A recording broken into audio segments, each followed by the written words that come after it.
बच्चों एब्जॉर्प्शन से स्टार्ट करते हैं हम।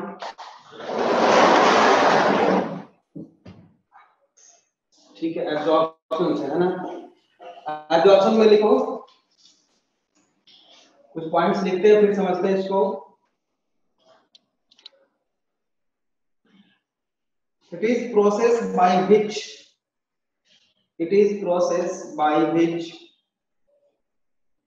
simple, diffusible,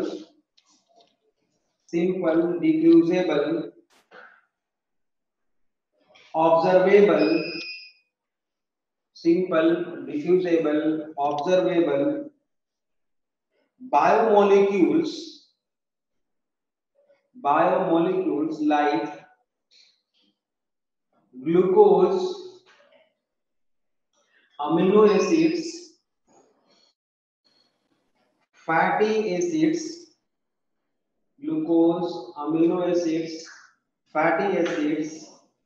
vitamins, minerals, water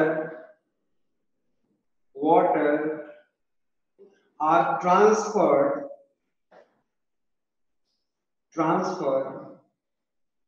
from elementary canal to blood, into blood or lymph. Is called absorption.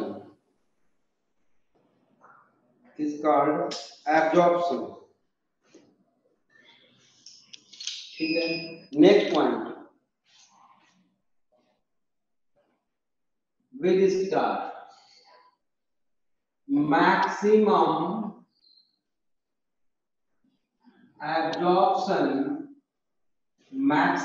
absorption occur in small intestine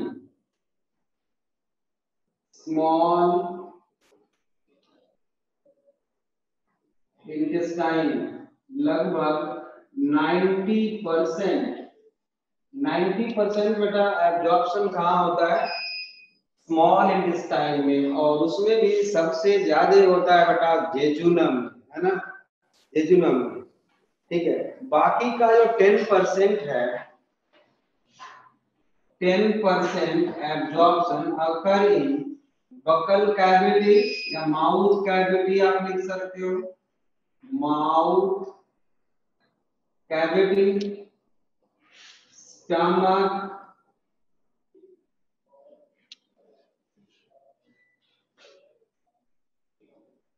mouth cavity, light आ गई sir, mouth cavity, stomach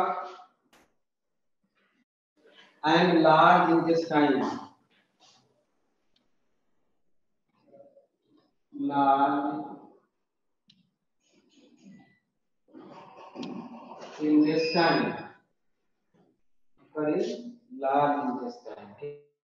Maximum absorption occur in small intestine, approx 90%.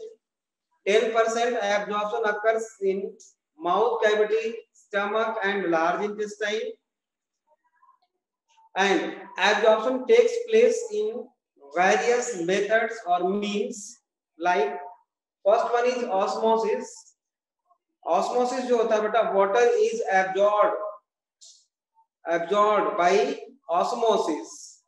Next है diffusion. Osmosis में absorption of solute, osmosis में लिखो बेटा absorption of, फिर चली गई है, absorption of solutes along आ रहा है ना, फिर गड़बड़ हो रहा है, along concentration gradient,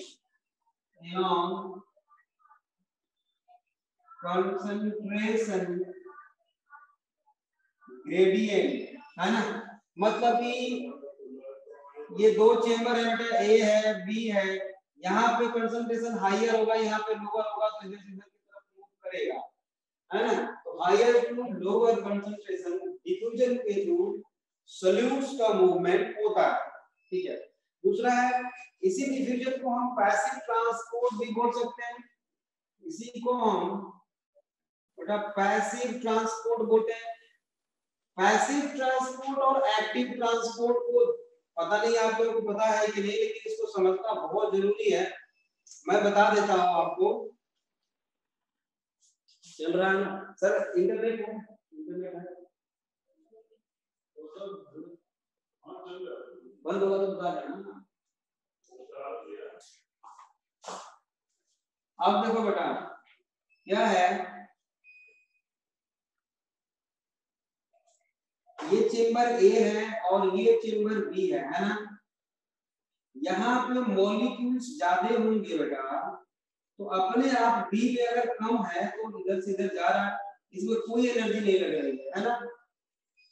तो कुछ मॉलिक्यूल्स ऐसे हैं जो फ्रीली मूवमेंट कर सकते हैं थ्रू प्लाज्मा मेम्ब्रेन, इधर से इधर ये मेम्ब्रेन इनको जाने देगी, है ना। कुछ मॉलिक्यूल्स ऐसे होते हैं जिनको नहीं जाने देगी, जैसे यहां से यहां फैट नहीं जा सकता है ना, उसको नहीं जाने देगा। दूसरी चीज, कुछ ऐसे भी मॉलिक्यूल्स होते हैं जैसे कि आप समझो फ्रक्टोज या गैलेक्टोज, है ना। ये फ्रक्टोज जो है बेटा, फ्रक्टोज यहाँ पे है, तो fructose through the plasma membrane किसी सेल के अंदर नहीं जा सकता, क्योंकि प्लाज्मा मेम्ब्रेन उसको नहीं जाने देगी, ठीक बात है। तो कुछ प्रोटीन्स होते हैं बेटा प्लाज्मा मेम्ब्रेन के अंदर, प्लाज्मा मेम्ब्रेन में कुछ प्रोटीन्स ऐसे होते हैं तो इस मॉलिक्यूल को पकड़ेंगे, ट्रैप करेंगे और इधर से उधर लेके चले जाएंगे, ठीक बात है। This type of movement of molecules is called facilitated diffusion. क्या बोलते हैं उसको बेटा? Facilitated diffusion. Facilitate diffusion.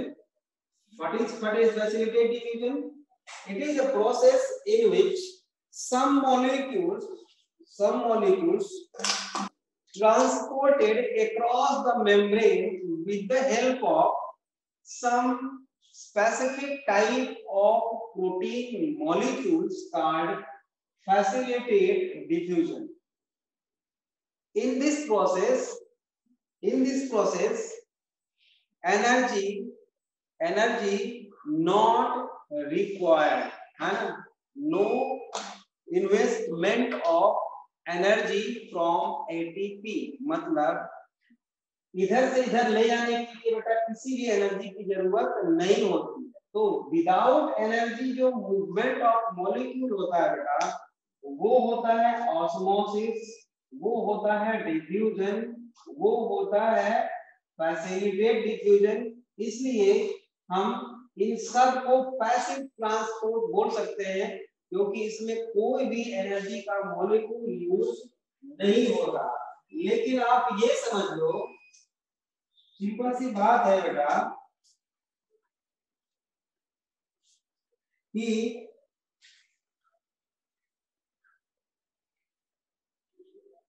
देखो ये है, मान लो एलिमेंट्री कैनाल, ये है एलिमेंट्री कैनाल, और यहां पे है बेटा 100 मॉलिक्यूल ऑफ ग्लूकोज। क्या है बेटा? 100 मॉलिक्यूल ऑफ ग्लूकोज है एलिमेंट्री कैनाल, ठीक बात है। और ये है ब्लड वेसल्स, ये क्या है बेटा? ब्लड, इसमें ब्लड है। इस 100 के 100 मॉलिक्यूल्स को from alimentary canal to blood move करना है, यहां से यहां ब्लड में इनको मूव करना है। हम जानते हैं कि ब्लड में भी ग्लूकोज होता है, तो मान लो यहाँ पे 50 मॉलिक्यूल ऑफ ग्लूकोज पहले से है, 50 मॉलिक्यूल ऑफ ग्लूकोज पहले से है, और यहाँ पे एलिमेंट्री कैनाल में 100 मॉलिक्यूल ऑफ ग्लूकोज है, डाइजेशन के बाद बना है। होगा क्या बेटा? हमने ये पढ़ा है कि हायर टू लोअर मॉलिक्यूल जो मूव करते हैं वो डिफ्यूजन से, तो यहां से कितने मॉलिक्यूल यहाँ पे जाएंगे, ये देखना ध्यान से सुनो। इधर 100 है बेटा, 100 मॉलिक्यूल ऑफ ग्लूकोज है, इधर 50 मॉलिक्यूल ऑफ ग्लूकोज है।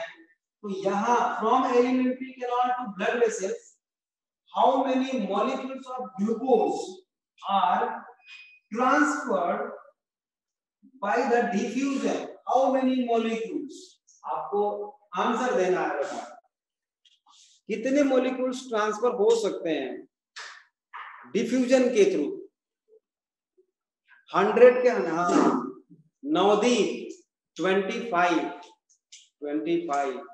बहुत बढ़िया भाई, आप लोगों का आंसर, अरे वाह जी वाह, बहुत अच्छा बेटा, गुड। क्योंकि बेटा जो मैं बताना चाहता था वो पहले ही समझ गए, मतलब यहाँ से 25 जाएगा बराबर हो जाएगा, फिर तो नहीं जाएगा क्योंकि दोनों तरफ बराबर हो गया। अब क्या होगा बेटा, यहाँ तो छोड़ना है नहीं तो कुछ भी, तो यहाँ से यहाँ कैसे जाएगा बेटा, अब एनर्जी का यूज होगा, है ना, फ्रॉम एटीपी, और इनको जबरदस्ती यहाँ से यहाँ भेजा जाएगा, तो एक्टिव ट्रांसपोर्ट इसको बोलते हैं। तो एक्टिव ट्रांसपोर्ट क्या होता है बेटा, absorption against concentration gradient, against concentration gradient, absorption against concentration gradient by using ATP or adenosine triphosphate energy is called active transport। तो बेटा एक्टिव ट्रांसपोर्ट तो पहले किसी भी मॉलिक्यूल का सिंपल डिफ्यूजन होगा, बाद में एक्टिवली एब्जॉर्ब हो जाता है ना। फैसिलिटेटेड डिफ्यूजन मैंने आपको बता दिया, फैसिलिटेटेड डिफ्यूजन का आपको एग्जांपल एब्जॉर्प्शन में याद रखना है बेटा। पहले फैसिलिटेटेड डिफ्यूजन लिख लो, फिर मैं बताता हूं। लिखो सर्टेन रिसेप्टर्स मॉलिक्यूल, इसको देखो, facilitated diffusion, osmosis, diffusion, active transport, ये सारा एक चैप्टर है ट्रांसपोर्ट इन प्लांट्स, वहां पे खूब अच्छी तरह से देखेंगे हम लोग ना। अभी थोड़ा थोड़ा लिख के काम चला ले रहे हैं।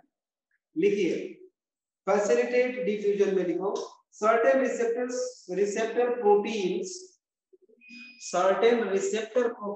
help in diffusion of selected solutes,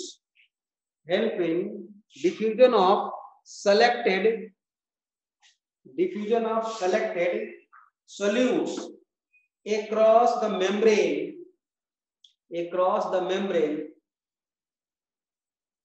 without use of ATP, example sodium channels। अब देखो बेटा, ये है एलिमेंट्री कैनाल और ये है बेटा ब्लड वेसल्स, ये है ब्लड वेसल्स मान लो। यहां से यहाँ फ्रक्टोज को अगर मूव करना है बेटा, यहाँ से यहाँ फ्रक्टोज को मूव करना है, यहाँ पे फ्रक्टोज है, तो ये क्या करता है बेटा, सोडियम का एक आयन लेता है और यहाँ पे जो प्रोटीन है, इस प्रोटीन के साथ देखो, this protein is permeable to sodium ion, this protein channel protein is mediated to sodium ion, ठीक है। तो सोडियम आयन के साथ बेटा फ्रक्टोज मिल गया और सोडियम प्लस फ्रक्टोज क्रॉस कर जाएगा इस मेम्ब्रेन को और यहां तक पहुंच जाएगा। इसी को बोलते हैं बेटा क्या, फैसिलिटेटेड डिफ्यूजन। मुझे लगता है समझ में आ गया होगा आप लोगों को। चलो आगे बढ़ते हैं। इसके बाद यहाँ तक सबको समझ में आ गया क्या? यहाँ तक कोई बात नहीं है ना? आज लाइट आ जा रही है बेटा बीच बीच में। यहाँ तक ओके है ना? आज सिलेबस थोड़ा स्लो भी हो गया, ठीक है, आगे बढ़ रहे हैं। ठीक है, ठीक, रिपीट कर दूं, पर्व गर्ग, इसको रिपीट कर दूं। सर सबका कैमरा ऑन करने के लिए बोलो, सबका कैमरा ऑन करने के लिए बोलो। प्रदीप 0 के प्रकाश। बेटा सारे अपने अपने कैमरा ऑन कर दो, प्रकाश सर देख रहे होंगे ना, अटेंडेंस ले रहे होंगे। 2 बच्चे हैं जो, हाँ सारे बच्चे कैमरा अपना अपना ऑन कर देना, अपना कैमरा ऑन कर दो, ठीक है।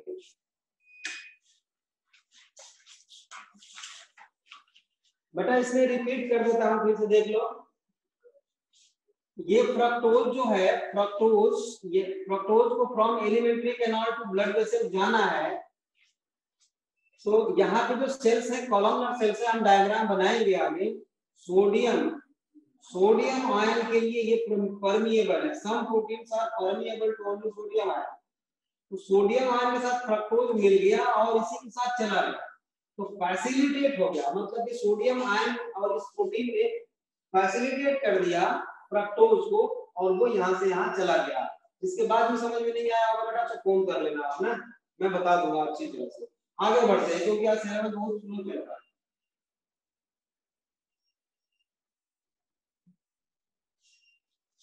है ना। अब कहाँ पे क्या जॉब होता है बेटा उसको भी लिख लेते हैं।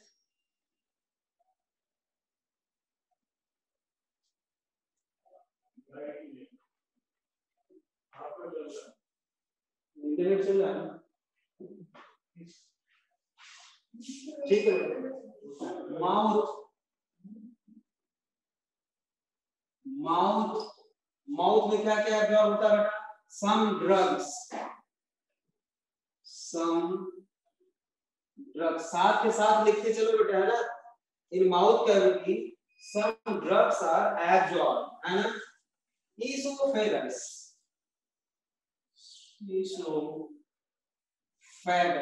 बेटा, इसोफेगस में कोई एब्जॉर्प्शन नहीं होता है ना, नो एब्जॉर्प्शन। इसोफेगस में बेटा नो एब्जॉर्प्शन, है ना।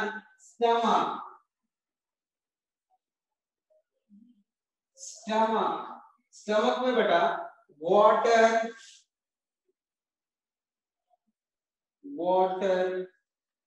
ड्रग्स, लिखो, मैं बोल रहा हूँ ड्रग्स, अल्कोहल, ये तो पहले लिखना है आप।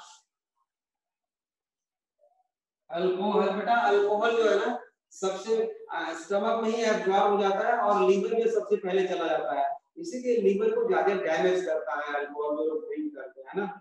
वो कैसे करता है और आगे हम अच्छी तरह से इसको और बढ़िया से देखेंगे हम। वाटर ड्रग्स अल्कोहल सम मोनोसैकेराइड्स या फ्यू मोनोसैकेराइड्स, सम मोनोसैकेराइड्स। अब आप जानते हो कि मोनोसैकेराइड्स क्या होते हैं, है ना, like glucose and galactose, like, लेकिन बहुत कम बेटा, है ना, बहुत ही कम। ग्लूकोज एंड गैलेक्टोज, ये ग्लूकोज और गैलेक्टोज कौन से हैं बेटा? एक्चुअल में इसका कार्बोहाइड्रेट का डाइजेशन तो स्मॉल इंटेस्टाइन में हो रहा है बेटा अच्छी तरीके से, है ना। ये वो ग्लूकोज है जो हम ग्लूकोज के फॉर्म में लेते हैं, मतलब ग्लूकोन डी अगर पी लिया तो होगा, है ना। किसी भी तरह से डायरेक्टली हमने ग्लूकोज लिया वो एब्जॉर्ब हो जाएगा, वो भी बहुत कम, थोड़ा बहुत, है ना। और होगा भी तो कैसे? By active transport, by active transport, ठीक बात है। नेक्स्ट डिओडिनम, डिओडिनम में बेटा आयरन एंड कैल्शियम, याद रखना, iron and calcium absorb in duodenum of small intestine. Jejunum के आगे हम 90% लिख देंगे बेटा। जेजुनम में मैक्सिमम एब्जॉर्प्शन होता है, और लास्ट क्लास में मैंने बताया बेटा, फिर से रिपीट करता हूं बेटा, वाटर जो है मैक्सिमम एब्जॉर्ब होता है लार्ज इंटेस्टाइन में, लेकिन फास्ट एब्जॉर्ब होता है जेजुनम में वाटर, वो बहुत तेजी से एब्जॉर्ब होता है। मतलब अगर स्पीड की बात करें तो जेजुनम है, और अमाउंट की, वॉल्यूम की बात करेंगे तो लार्ज। ये बात आपको याद होना चाहिए, ठीक है। अच्छा, यहाँ पे क्या क्या एब्जॉर्ब होगा बेटा? सब कुछ एब्जॉर्ब होगा यहाँ पे, क्योंकि सारा डाइजेशन तो यहाँ मैक्सिमम हो ही रहा है ना। तो यहाँ पे मैं क्या क्या लिख दूं? अमीनो एसिड्स, अमीनो एसिड्स, और क्या? मोनोसैकेराइड्स, मोनोसैकेराइड्स, और क्या? फैटी एसिड्स, फैटी एसिड्स, और क्या? ग्लिसरॉल, ग्लिसरॉल, मतलब सब कुछ एब्जॉर्ब होगा यहाँ पे। और विटामिन और वाटर भी, विटामिन प्लस वाटर भी एब्जॉर्ब होगा जेजुनम में, मैक्सिमम एब्जॉर्ब हो रहा है यहाँ। इलियम, ये भी स्मॉल इंटेस्टाइन का पार्ट है ना, इसमें एब्जॉर्ब होगा बेटा विटामिन B2। अच्छा, B12 के एब्जॉर्प्शन के लिए कैस्टल इंट्रिंसिक फैक्टर की जरूरत पड़ती है बेटा, सेक्रेटेड बाय गैस्ट्रिक ग्लैंड, है ना, याद होगा आप लोगों को, है ना। Castle intrinsic factor vitamin B12 absorb का होता है, वो यहाँ भी एब्जॉर्ब होता है, लार्ज इंटेस्टाइन में भी एब्जॉर्ब होता है, ठीक है। लार्ज इंटेस्टाइन में विटामिन बी कॉम्प्लेक्स एब्जॉर्ब होता है। Bile salts and water, bile salts and water absorbed in ileum। अब है large intestine, large intestine, large intestine में बेटा लिखो water, some minerals, water comma some minerals, some drugs,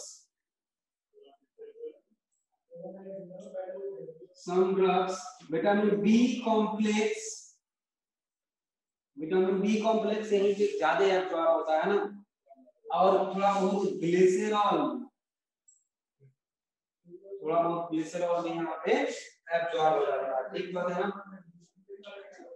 अब है बेटा इलेक्ट्रोलाइट्स, एक तो लार्ज इंटेस्टाइन में करा दिए हम, लिख लिया हम लोगों ने। इलेक्ट्रोलाइट्स मींस बेटा आयंस, है ना, जो आयन के फॉर्म में होते हैं उनको हम इलेक्ट्रोलाइट्स बोलते हैं, या एटम्स के फॉर्म में होते हैं ना ये इलेक्ट्रोलाइट्स। जैसे है बेटा सोडियम है, हमने अभी देखा था एक चीज, पहले तो पैसिव जाएगा, उसके बाद जब कंसंट्रेशन इक्वल हो जाएगा बेटा तो कैसा होगा, फिर वो फिर हो जाएगा बेटा एक्टिवली, है ना, फिर एक्टिव एब्जॉर्प्शन के थ्रू वो एब्जॉर्ब होगा। तो सोडियम बेटा डिफ्यूजन और एक्टिव ट्रांसपोर्ट, डिफ्यूजन और एक्टिव ट्रांसपोर्ट, ठीक बात है। और जाएगा कहां पे? एपिथेलियल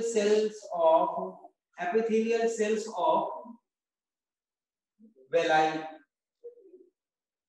हाँ पहले वही जाएगा, अच्छा एक बात बताओ, मैं आपसे पूछ रहा हूँ, मेरा मन कर रहा है, अभी फिजिकल क्लास होती तो कितने सारे क्वेश्चंस हम आपको यहीं पे याद करवा सकते हो, कोई बात नहीं, यहाँ भी हो सकता है काम धीरे धीरे, है ना। आप लोग एक बात बताओ बच्चों, कि जो वेलाई की सेल्स होती है, मैं डायग्राम थोड़ा बना दूं, ये मान लो वेलाई है, तो यहाँ पे जो सेल्स है बेटा, ये कौन सी सेल्स हैं? एपिथेलियल सेल्स में कौन सी सेल्स होती है? मैंने आप लोगों को बता रखा है, आप लोगों में कोई बताएगा हमें कि ये कौन सी सेल्स है, मतलब कि क्या है ये, कि बॉर्डल है कि वो है कॉलमनर, कैम्बियम, बेटा किसने लिख दिया? रवि रंजन ने कैम्बियम कैसे लिख दिया यार, वाह कॉलमनर, कॉलमनर बेटा, कई सारे बच्चों ने लिखा है कॉलमनर, मुझे लगता है जिसने भी लिखा था उसका तो आज ही सॉरी इस टाइप, अच्छा ठीक है ठीक है ठीक है। कॉलमनर बेटा मुझे लगता है सारे के सारे बच्चे जितने बैठे हो ना अभी क्लास में, सारे बच्चे सेलेक्ट हो जाओगे बेटा, सभी के सभी सेलेक्ट हो जाओगे अगली साल नीट में जब पेपर आप दोगे जब भी। हाँ मुझे आपसे उम्मीद थी कि अगर आप लोगों ने बहुत बेटा, मेरा आशीर्वाद है बेटा, देखना आप लोगों का रिजल्ट मैं दिलाऊंगा, मैं, है ना, मुझे पक्का यकीन हो गया बेटा, बहुत अच्छा, मतलब खुश हो गया आपके आंसर से मैं। गुड, कॉलमनर याद है बच्चों आप लोगों को, बहुत अच्छा लगा है, बहुत बढ़िया बच्चों, गुड। अब ये एपिथेलियल सेल्स में जाएगा और वो भी कॉलमनर एपिथेलियल सेल्स में। बहुत अच्छा लगा बच्चों, आज मुझे लग रहा है कि मतलब चलो ठीक है, सामने कैमरा बच्चे को है नहीं तो फील नहीं आता था, लेकिन अब मुझे फील भी आ रहा है कि चलो सही हो रहा है काम, सही डायरेक्शन में चल रहा है। चलो देखो एपिथेलियल सेल्स और उसमें भी कॉलमनर एपिथेलियल सेल्स ना, एपिथेलियल सेल्स और वो भी कॉलमनर एपिथेलियल सेल्स, ठीक है। और बेटा इसी तरह से अदर आयंस जो होते हैं, जैसे कि हम बोले other ions like calcium ion, potassium ion, है ना, मैग्नीशियम आयन, ये सारे ये आयंस जो है होते हैं, है ना, एलिमेंट्री फिनोल में होते, कहां से आते हैं, मेटाबॉलिक एक्टिविटी जो एक्स्ट्रा सेलुलर डाइजेशन चल रहा है ना वहां भी ये हो जाता है, आ जाते हैं, है ना, फूड में भी कुछ होते हैं, फूड में भी होते हैं ना, तो आयरन है, फास्फोरस है, कई से बहुत सारे आयरन है, फास्फोरस है बेटा, फास्फोरस है, all absorbed by the active transport, active transport। ऐसा है कि पैसिवली भी होता है, बट आपको अगर दिया हो ऑप्शन की एक्टिव आयंस आर और electrolytes are absorb with the means of transport, A option में है डिफ्यूजन, एक में ऑस्मोसिस, एक में है एक्टिव ट्रांसपोर्ट और चौथा ऑप्शन है आपका फैसिलिटेटेड ट्रांसपोर्ट। तो आपको अगर सब में से कोई एक ऑप्शन सेलेक्ट करना हो तो आप एक्टिव सेलेक्ट करना होगा, एक्टिव सेलेक्ट करना। किसी भी डाइजेशन में, किसी भी एब्जॉर्प्शन में अगर बहुत सारे ऑप्शन में से एक को सेलेक्ट करना है तो आप पैसिव वाला नहीं सिलेक्ट करोगे, क्योंकि आप जानते हो कि पैसिव से जो है, अच्छा ये तो समझ में आ गया कि आपको एक्टिव ट्रांसपोर्ट सेलेक्ट करना है बच्चे, है ना, समझ के, है ना, आंसर करके समझ, क्योंकि आप जानते हो कि पैसिव ट्रांसपोर्ट से पूरा का पूरा तो एब्जॉर्ब हो नहीं सकता ना, पैसिवली तो पूरा एब्जॉर्ब हो नहीं सकता, एक लिमिट के बाद रुकेगा, तो एक्टिव तो होना ही होना है, एक्टिव ट्रांसपोर्ट तो होना ही होना है किसी के भी ट्रांसपोर्ट, ठीक बात है। दूसरी चीज की जो कैल्शियम है बेटा, ये जो कैल्शियम मैंने लिखा है एक्टिवली तो एब्जॉर्ब होता है, बट ये जो कैल्शियम है ये विटामिन डी के और parathormone secreted bye parathyroid gland, एक होता है थायराइड ग्लैंड के अंदर होती है बेटा, उसके इन्फ्लुएंस में सेक्रेट होता है, मतलब Ca++ जो है बेटा, मतलब कैल्शियम, ये आयन जो है, विटामिन डी, ये आप हार्मोन लास्ट वाला जो चैप्टर है ना एंडोक्राइनोलॉजी, वहां डिटेल इसका पढ़ेंगे आप लोग, vitamin D and para hormone, PARATHORMONE, para hormone, ये दो चीज होते हैं बेटा, इन डी और पैरा हार्मोन, इन दोनों के इन्फ्लुएंस से इसका एब्जॉर्प्शन होता है, मतलब ये दोनों हेल्प करते हैं इसके एब्जॉर्प्शन में, अभी आप यही याद रखें, ठीक है ना, ठीक है। और जितने भी विटामिन होते हैं बेटा, जितने भी विटामिन होते हैं, vitamins, all vitamins are absorbed by simple diffusion, ये भी याद रखना है आपको, all vitamins are absorbed by simple diffusion, absorbed by simple diffusion, ये बात समझ में आ गई आपको। अब चलते हैं बेटा, एक बात मैं बता रहा हूं कि जैसे आप लोग प्लाज्मा मेम्ब्रेन का स्ट्रक्चर थोड़ा सा पढ़ा है आपने बेटा, यहां तक क्लियर है ना सबको? बताओ, यहां तक तो क्लियर है ना? अब आप तक मैं आगे बढ़ू, यहां तक बच्चों क्लियर है सारे बच्चों? ठीक है, ठीक है, ठीक है, ठीक है, यहां तक क्लियर है। अब एक चीज देखते हैं बेटा, चलो समझ गया मैं, समझ गया, ठीक है, ठीक है। अब यहां तक ध्यान से देखते हैं बेटा, बेटा जैसे इसका सेलुलर डायग्राम हम बनाने वाला है, लेकिन आज हमारा क्लास जो थोड़ा जल्दी से खत्म हो करना है मुझे, इसलिए थोड़ा हम स्पीड से बता रहे हैं, इसको बता के समझा के छोड़ देंगे। ये मान लो सेल है कोई, ध्यान से सुनना बेटा, ये सेल है और ये है प्लाज्मा मेम्ब्रेन इसकी, ये है बेटा प्लाज्मा मेम्ब्रेन, ठीक बात है। अब इस प्लाज्मा मेम्ब्रेन को यहां से काट के अगर हम देखें बेटा, तो 9th क्लास में, 10th में नहीं, 9th में आपने पढ़ा है fluid mosaic model of plasma membrane given by Singer and Nicolson, थोड़ा बहुत याद आ रहा होगा तो। उसमें क्या था कि इस प्लाज्मा मेम्ब्रेन में बेटा यहां पर ऐसे लिपिड बाइलेयर है ना, लिपिड के ऐसे, ये है लिपिड बाइलेयर है ना, मतलब ये दो लेयर, एक और दो लेयर बेटा लिपिड की होती है, इसे फास्फोलिपिड बाइलेयर बोलते हैं, मतलब इसमें फास्फोरस भी होती है, लिपिड मतलब फैट का ये, ठीक बात है। और कुछ प्रोटीन्स होती है बेटा, कुछ प्रोटीन्स होती है तो यहाँ पे होती है ये एक्सट्रिंसिक प्रोटीन, कुछ यही या पेरिफेरल प्रोटीन, कुछ अक्रॉस द प्रोटीन ऐसे होती है, कुछ ऐसे होती है प्रोटीन, इनको इंट्रिंसिक प्रोटीन बोलते हैं, ठीक है। ये तो हमने आपको सिंपल प्लाज्मा मेम्ब्रेन का स्ट्रक्चर बताया, तो डिटेल हमको पढ़ना है सेल वाले चैप्टर में। यहाँ पर हम इसलिए बता रहे हैं बेटा कि जितने भी फैट सॉल्युबल विटामिन्स हैं या कोई फैट मॉलिक्यूल हो, फैट मॉलिक्यूल डाइजेस्ट होगा बेटा तो ग्लिसरॉल प्लस फैटी एसिड में डाइजेस्ट होगा, मतलब अगर फैट का लिपिड का डाइजेशन होगा बेटा तो ग्लिसरॉल प्लस फैटी एसिड में कन्वर्ट होगा। तो ग्लिसरॉल और फैटी एसिड को ये प्लाज्मा मेम्ब्रेन जाने नहीं देती भाई, क्रॉस ही नहीं करने देती, नहीं क्रॉस करने देती, ठीक है। तो पहली बात, digested glycerol and fatty acid which present in small intestine are fat soluble. So first of all, these molecules are converted into water soluble molecule called micelles, MICELS, क्या बोलते हैं? micelles।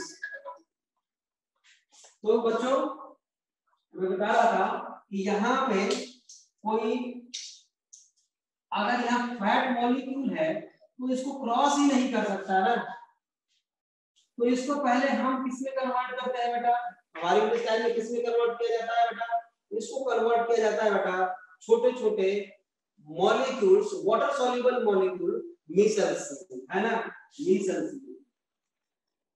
मिसेल्स में कन्वर्ट किया जाता है। तो एक तो ये हम प्रोसेस देखें कि ये मिसेल्स में कन्वर्ट कैसे होता है, मिसेल्स होते क्या है, ठीक बात है। ओके, अगर मान लो यहां से ये फैट मॉलिक्यूल मिसेल्स बन के यहां पे आ भी गया बेटा, तो पहले तो ये कॉलमनर सेल्स हैं, हमने सर्कुलर बनाया है बट ये कॉलमनर सेल्स हैं, यहां से वो कहां जाएगा बेटा, ब्लड में जाना चाहिए, लेकिन ब्लड में नहीं जाता, कहां जाता, पहले लिम्फ वेसल्स में जाता है, और लिम्फ जानते हो क्या है बेटा, filtered part of the blood, शायद 10th में थोड़ा सा आप लोगों ने पढ़ा हो तो, लिम्फ जो होता है बेटा filtered part of the blood होता है, और जैसे कि ब्लड हमारे बॉडी में मूव करता है within the blood vessels, उसी तरह से बेटा लिम्फ भी मूव करता है within the lymph vessels. ठीक बात है। तो जो फैट मॉलिक्यूल होता है directly from alimentary canal to blood नहीं जाता, पहले वो जाता है लिम्फ में, लिम्फ वेसल्स में जाता है बेटा। आफ्टर दैट वहां से वो ट्रांसफर हो जाता है किसमें, ब्लड में। तो ये पूरा मैकेनिज्म हमको देखना पड़ेगा, है ना, मैकेनिज्म देखना पड़ेगा। थोड़ा सा मैंने बताया आपको, हो सकता है कि कुछ बच्चों को समझ में ना आया हो सकता है, कोई बात नहीं, इसको जो मैं रिपीट करूंगा तो और अच्छी तरह समझ में आ जाएगा, ठीक है ना। तो लास्ट टॉपिक मैं रिपीट कर देता हूं, देख लो 2 मिनट में। बेटा ये लिम्फ वेसल है, इसमें ये लिम्फ है। आज एक बात बताओ, आप लोगों को लिम्फ शायद पता ना हो, नेक्स्ट क्लास जो कल होगी क्लास ना, उसमें मैं लिम्फ अच्छी तरह से बता के तभी आगे बढ़ूंगा ताकि सबको समझ में आ जाए लिम्फ। और ये इसके ऊपर है बेटा ब्लड वेसल्स, ये है बेटा ब्लड, ये ब्लड वेसल्स है, ठीक है ना, इसमें ब्लड फ्लो कर रहा है। और इसके बाहर ये कॉलमनर सेल्स है बेटा, इसके बाहर ये कॉलमनर सेल्स है, कल बनाएंगे वैसे डायग्राम हम। ये कॉलमनर सेल्स है बेटा, ये कॉलमनर सेल्स है। तो जो फैट मॉलिक्यूल है ना, फैट डाइजेस्टेड फैट, वो सीधे जा नहीं सकता इस ब्लड में, क्यों, लिपिड लेयर है ना यहाँ पे, लिपिड मेम्ब्रेन है, फॉस्फोलिपिड बाइलेयर है, तो जा ही नहीं सकता। फिर इसको फैट, सारे फैट्स को बेटा वाटर सॉल्युबल मॉलिक्यूल मिसल्स में कन्वर्ट किया जाता है, और micelles are permeable to plasma membrane, तो वो कॉलमनर सेल्स में आ जाता है। फैट नहीं जा सकता, मिसल्स जा सकता है, ठीक है। और यहाँ से ब्लड में नहीं जाता है ये मिसल्स, सीधे जाता है पहले लिम्फ में जाता है, लिम्फ से फिर होके ब्लड में जाता है। तो ये पूरी कहानी हम लोग नेक्स्ट क्लास में देखने वाले हैं, बहुत मजेदार चीज है ये, बहुत अच्छा लगेगा, है ना, बहुत अच्छी चीज है ये, और समझ में नहीं आएगा, थोड़ा सा कॉम्प्लेक्स है, हम इसको आसान बना देंगे कल, है ना। मतलब fat molecule first of all absorb by the lacteals, मतलब lymph vessels which present within the villi of small intestine, ठीक बात है ना। तो इसको और डिटेल हम कल पढ़ने वाले हैं, कोई घबराने की बात नहीं। अब इसके बाद में समझ में आ रहा होगा, कल समझ में आ जाएगा, इसकी पूरी गारंटी है। चलो कल समझ में आ जाएगा आप लोगों को, ठीक है ना।